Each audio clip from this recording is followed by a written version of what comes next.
I know I'm the shit, homie. I keep my blick. I got Lil Sanko in the cut. He got his Stewie up it quick, don't he? I don't got no big, homie. Step on your click, don't we? And fence in them drinks. We keep them all. We got that shit, don't we? Don't fuck with niggas. They be flip flop. Get your shit shot. I just pulled up in the Tesla, made a piss out. Check my drip out. No one rapper say he gangster. All day he be making TikTok. Hey, what's up? It's Big 15. I'm about to do an interview with Perso Sweets and Hot Thoughts TV, man. I'm out, bitch. About to smoke a Perso Sweet with Hot Thoughts TV. Y'all know what the fuck we doing, man. It's Hot Thoughts TV. Niggas hot in the bitch, Tonight, man. I'm smoking a Perso Sweet with Hot Thoughts TV. My name is Trey 15, but everybody call me 15. So my real rap name Trey 15, and it's because somebody gave me that name, you know, because they're like, I rap fast, like the gun, like, you know, Trey 15. So my name Trayvon, so my shit really Trey 15. And then everybody call me 15 now, so I just went with that shit. I really don't even use that Trey 15 name no more. But I'm from the south side of Houston, and been born and raised there my whole life.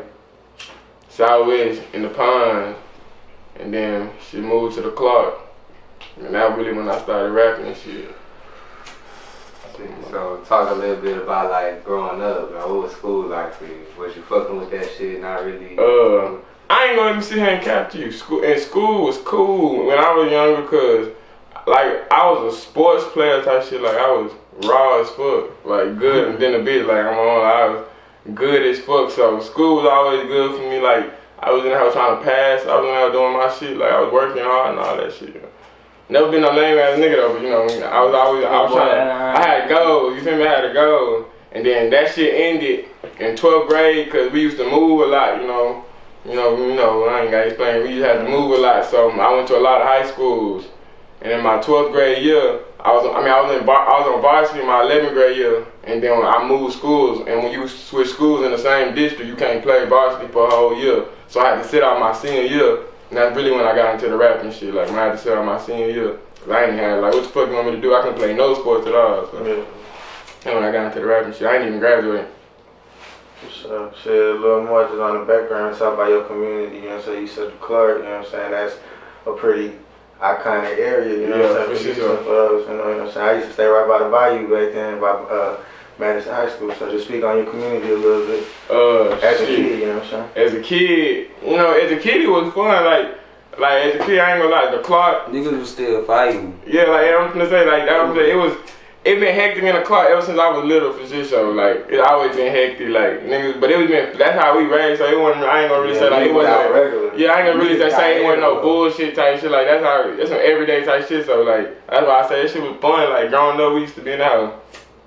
Having a motherfucking blast on my mama. Hoes everywhere. Like it's hoes everywhere in the Clarke on my mama.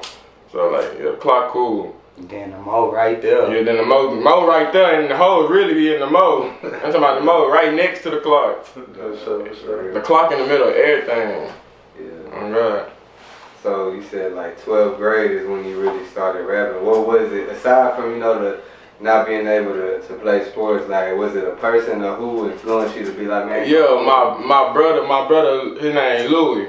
My brother Louis, I ain't gonna lie. So I was rapping before 12th grade, but it wasn't no serious shit. That's when I told you like I was in the closet and shit with the shit. Yeah. That was before 12th grade. But then that senior year when I fucked up, like when I couldn't play, I had to make some shake. But my brother, he the one that made it. He the one that made me want to do that because like we started that shit together at the same time type shit. Like we used to be in there freestyling, and then he ended up getting a mic, and I had the laptop. So we put that on the closet and just in there back to back going bar for bar. Like we started some shit. We had a little group called PMG, and we back to back. And then when we met this nigga, and, we added bro into the hell, and we all been rapping and shit. From here go, but yeah, my brother Louis, he the one that really motivated me to do that shit.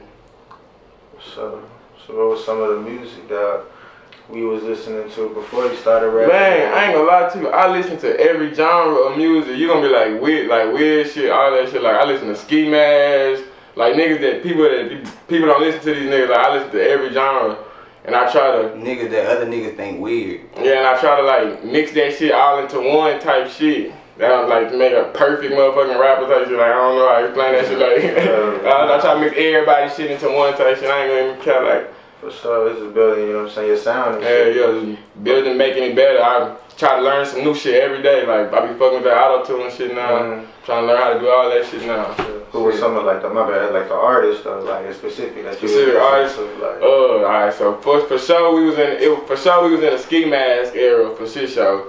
I was fucking with that boy Ski Mask. Who else we was fucking with back then? Money Man. You know, I had the box to get for shit show. I was fucking with that Money Man. I ain't really never fuck with the old artists. My mama don't be mad at me and shit cause I don't fuck with that old shit. Like she be getting mad at me cause I be like zero ass and shit like that. He really not ass. I fuck with bro music, but he got bro hard as hell. But I just fuck with the old folks. I be like zero ass. Like I don't know why to me that old shit ain't hitting. Yeah. So I don't really know no old artists like that. I ain't gonna sit and catch that I fuck with the old artists, but it's just a new generation. yeah. I wasn't even really listening to music like that when I was younger, to be honest, bro. I ain't even lie. I was all about sports, football, busting niggas' ass in the sports. So I wasn't really listening to no music. I really started listening to music like 7th grade, 8th grade type shit. Yeah. For shit, so. Shit, so you said you starting to experience, you know, learn different shit every day. And every day. Experiment with your sound and shit. What would you say, like, just this far as something that you learned that stuck with you that's like, man, like, this shit is important type shit? That punch in shit first. Cause I ain't gonna lie. My first day in the studio, man, I was in the house trying to rap the whole song through the motherfucker. So I had somebody come tell me like first I had somebody to break down to me like I told you I had a lot of connections. So a lot of rap niggas was fucking with me. So I had to sit down and watch these niggas like actually do the shit. To actually learn how to be in the studio, it's like a real process type shit. So I ain't gonna lie, yeah, that's the motherfucking most important part to me. That motherfucking punch, and you gotta be like, you can't sound like you motherfucking reading off a motherfucking phone, like you writing that shit. Like you gotta learn how to like actually like feel like making people feel like they live in your lyrics type shit. Like that's what I had to learn. Like you gotta emphasize everything you say. You can't be dull with that shit. Cause I didn't heard a lot of bullshit. You know what I mean? Like niggas don't even be trying. It sounds like niggas be trying. No melody, they just saying it. And you know, like we in Houston, so this is a big ass city. So everybody don't catch wind of like what's you know hot over there just cause there's so much going on everywhere. So what's some shit going on over there, artist wise? You know that people might be sleep on. I ain't gonna lie to you. I don't even fuck no artists in the clock like that, bro. Them niggas, I fuck with the clock so tough, you know where I'm from, but them niggas don't, and we ain't really got no artists. To me, I always tell you, I'm the hardest nigga in the clock right now. I've been saying that shit for like 2 years strong. Like I haven't heard no other artists in the clock. It's just hard. And also, I can't even tell you no niggas that just slept on from the clock, cause I don't